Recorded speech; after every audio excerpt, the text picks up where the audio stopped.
toleran, bersatu baru rukun. Kok Indonesia sekarang susah sekali rukun, geger terus, berarti tidak bersatu. Kenapa tidak bersatu? Biasanya karena tidak toleran. Tidak toleran itu tidak mau orang lain beda dengan dirinya. Toleran itu kan memaklumi perbedaan, berarti tidak toleran itu tidak maklum. Kalau ada orang beda dia tidak mau. Padahal katanya perbedaan itu sunnatullah. Nah, orang yang tidak toleran tidak mungkin bersatu, yang tidak bersatu tidak mungkin rukun.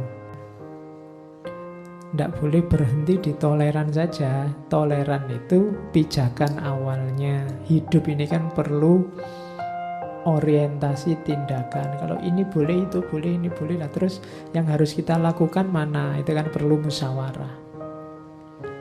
Kadang-kadang antar kepentingan tabrakan. Iya sih, aku harus toleran kamu ke gerejanya hari Minggu.